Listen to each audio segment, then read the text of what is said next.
Halo, Assalamualaikum warahmatullahi wabarakatuh. Kita balik lagi ya di latihan soal. Nah, ini masih di TIU atau tes intelijensi umum, yang mana untuk persiapan kalian yang mau tes CPNS. Jadi untuk pertemuan hari ini kita akan membahas tentang verbal, yang mana fokusnya nanti adalah di bagian verbal analogi. Nah, untuk verbal analogi ini nanti teman-teman akan aku kasih waktu ya 15 detik ya. Kalau yang tadinya kan biasanya numerik atau mungkin yang verbal lainnya itu mungkin aku kasih di 20 detik. Namun verbal analogi ini dia tidak memerlukan hitungan, tapi dia lebih ke bermain logika berpikir kita. Kira-kira gimana sih cara mencari atau menemukan hubungan dalam tiap kata yang diberikan? Gitu? Nah, teman-teman nanti silahkan kalian kerjakan yang mana waktunya kurang lebih 15 detik. Kalau sudah, nanti kita akan bahas. Nah, nanti teman-teman bisa ya diakumulasikan dan kalian tulis di kolom komen kira-kira kalian dapat berapa soal yang benar dari total soal yang kalian kerjakan. Oke, yuk kita coba ya langsung dari nomor 1, waktunya 15 detik.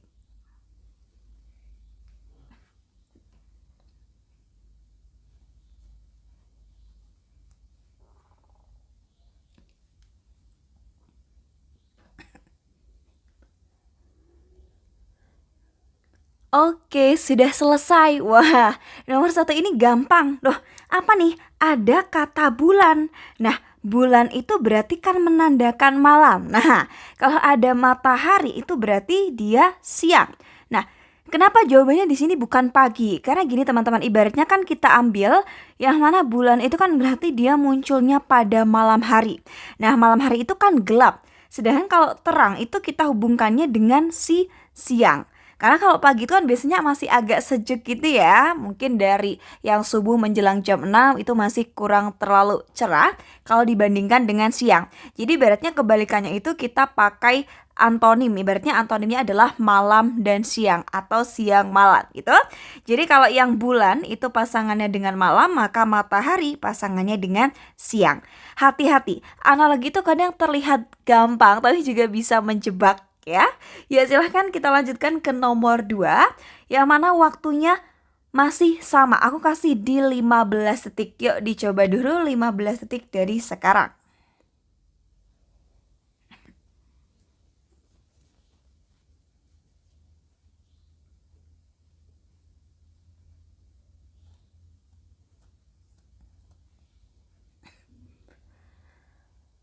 Oke, kita bahas. Wah, nomor 2 ini juga mungkin bisa mengecoh ya. Loh, ada kata roti. Noh, rotinya itu dihubungkan dengan apa? Yang mana kata roti itu dihubungkan dengan makanan. Waduh, ini harus hati-hati teman-teman. Yang mana kan roti itu dia merupakan jenis makanan. Nah, berarti kan makan itu ibarat objeknya. Ya, berarti buku itu adalah apa? Buku itu adalah bacaan. Ya, jadi ibaratnya roti itu adalah jenis makanan yang bisa kita makan dan buku itu adalah jenis bacaan yang bisa kita baca. Ya, jadi ibaratnya makanan di sini akan adalah fungsi dari roti, yaitu digunakan untuk makan, maka dia menjadi makanan. Nah, buku itu digunakan untuk membaca sehingga dia menjadi sebuah bacaan yang bisa dikonsumsi. Kalau tulisan beda. Nah, bedanya apa? Kalau tulisan itu kan yang kita berikan ke si buku. Sedangkan di sini yang kita terima, ya, kita terima dari roti itu menjadi makanan, sama halnya kita terima dari buku yang mana dia akan menjadi bacaan untuk kita. Ya, harus benar-benar teliti dalam memahami si maknanya satu persatu. Yuk, kita lanjut ke nomor berikutnya, waktunya masih sama 15 detik.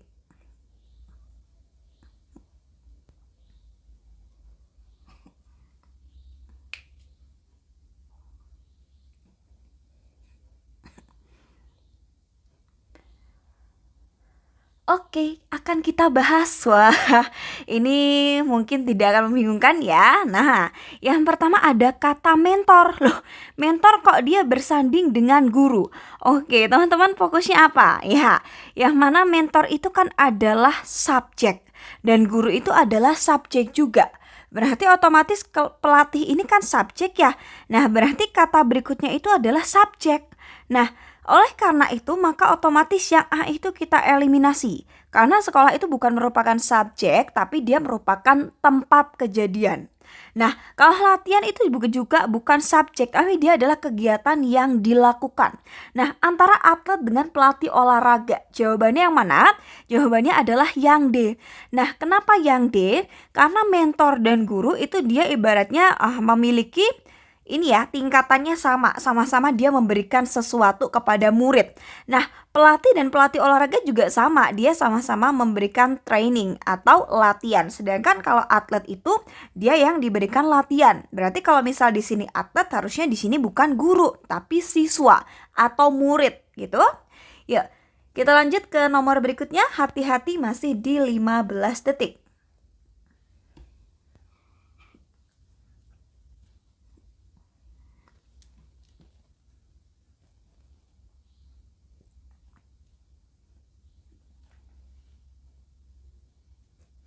Oke, kita bahas. Wih, gimana nih?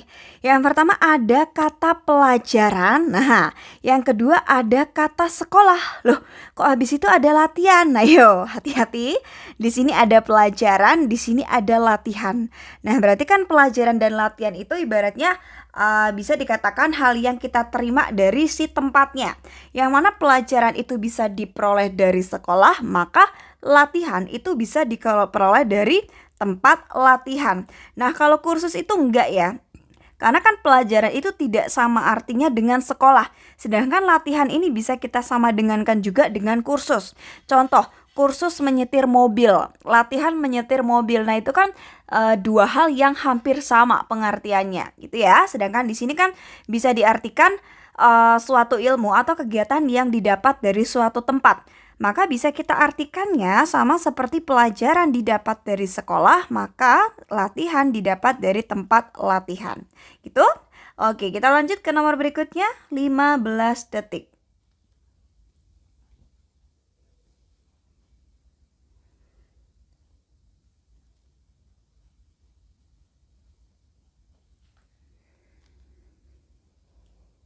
Nah, sudah aman? Yuk kita bahas bersama. Wih, nomor ini gampang ya. Ini hampir sama dengan mungkin ada satu soal yang hampir seperti ini. Yuk kita bahas. Di sini ada kata kopi yang mana dia disandingkan dengan minuman. Wah, berarti kan ibaratnya jenis atau manfaat yang kita dapat dari kopi. Nah, contoh kopi itu untuk apa sih? Untuk minuman kita. Yang mana berarti buku juga untuk bacaan. Nah, kenapa bukan yang C? Karena kan ini malah justru sama. Kenapa bukan bacaan dan tulis? Enggak dong, karena kan dia hanya satu kata. Maka kita tidak boleh ngambilnya juga dua kata. Jadi kalau satu kata lawannya dengan satu kata. Nah, kembali lagi, kopi itu adalah minuman. Yang mana minuman itu yang akan kita nikmati. Sedangkan kenapa yang B salah? Karena yang B itu yang kita berikan ke si buku. Ya, beda ya. Kalau kopi minuman berarti kopi yang kita minum, maka buku yang kita baca. Karena kalau buku yang kita tulis berarti kita yang memberikan sesuatu kepada buku.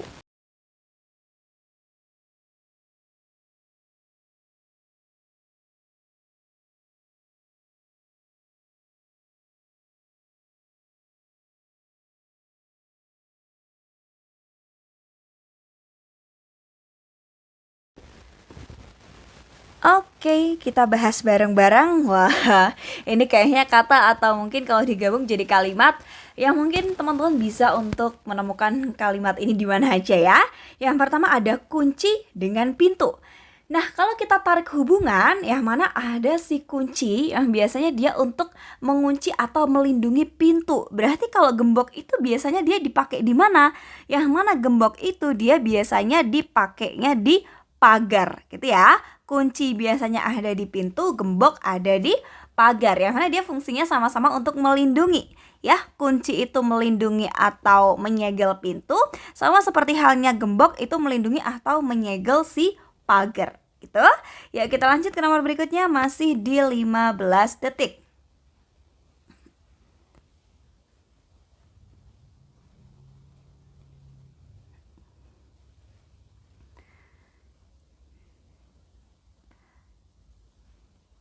Oke, kita bahas. Wah, ini gampang, cuman mungkin ada beberapa yang agak bingung ya. Yang mana ada pensil. Pensil itu berarti kan untuk menggambar. Nah, kalau menggambar ini kan berarti suatu pekerjaan yang spesifik, yaitu menggambar itu kan biasanya ya bisa menggambar gunung, atau mungkin bisa menggambar laut, ada yang menggambar sawah ataupun pantai. Nah, berarti kan di sini adanya pensil itu untuk membuat atau menorehkan sesuatu. Berarti kalau yang C itu tidak mungkin. Kenapa? Dia masa sama-sama menggambar tapi dengan hubungannya kata yang berbeda. Kalau yang menghapus itu jelas salah. Karena pensil ini menciptakan, digunakan untuk menggambar, begitu pula pulpen menciptakan sesuatunya itu dengan cara untuk menulis. Nah, kalau yang D ini kurang pas ya, karena kalau mencoret itu kan kurang spesifik ya. Jadi jawabannya adalah yang A. Ya, yang berikutnya masih sama di 15 detik. Yuk dicoba dulu teman-teman, ini sangat mudah sekali, levelnya easy peasy.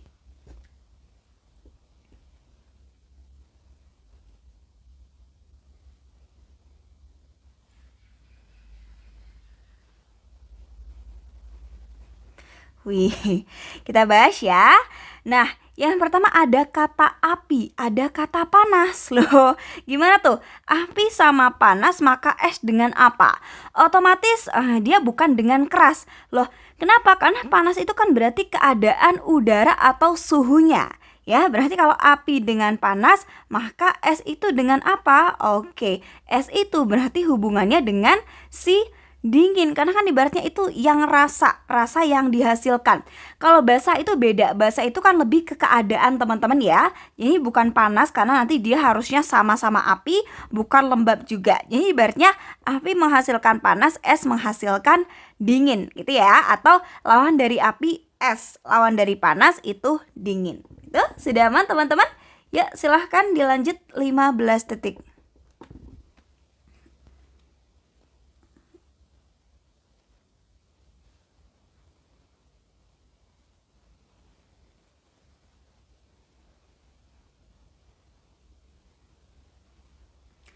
Oke, sudah aman? Nah, kita bahas ya, ada rumah tempat tinggal. Nah, berarti di sini analoginya itu hubungannya adalah ada tempat dan juga ada fungsi dari tempat tersebut. Nah, di sini ada sekolah. Berarti kan ibaratnya sekolah itu untuk apa? Sekolah itu adalah tempat belajar. Gitu. Aman ya? Oke, kita lanjutkan masih di 15 detik.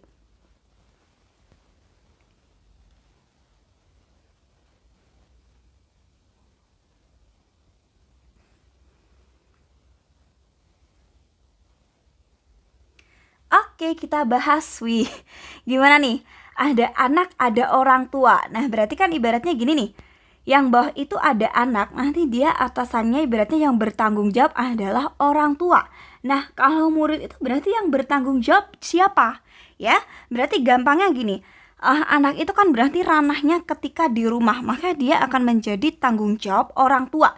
Sehingga murid ini kan berarti dia ranahnya ada di sekolah, maka nanti dia akan menjadi tanggung jawab guru. Nah, kenapa bukan yang sekolah? Karena sekolah itu dia merupakan kata tempat. Kalau orang tua itu kan subjek, berarti tidak bisa disamakan. Ya, kalau di sini subjek, di sini juga harus subjek. Kalau di sini kata keterangan tempat, ini juga harus keterangan tempat. Jadi analogi itu tidak hanya sekadar hubungannya, tapi juga si ini ya, dari jenis katanya itu dia masuknya apa? Apakah subjek, objek, atau mungkin kata hubung dan lain-lain. Gitu. Nah, teman-teman silahkan kalian boleh untuk tulis benar berapa, salah berapa dari berapa nomor yang bisa kalian kerjakan. Yang mau request juga boleh sekali gitu ya.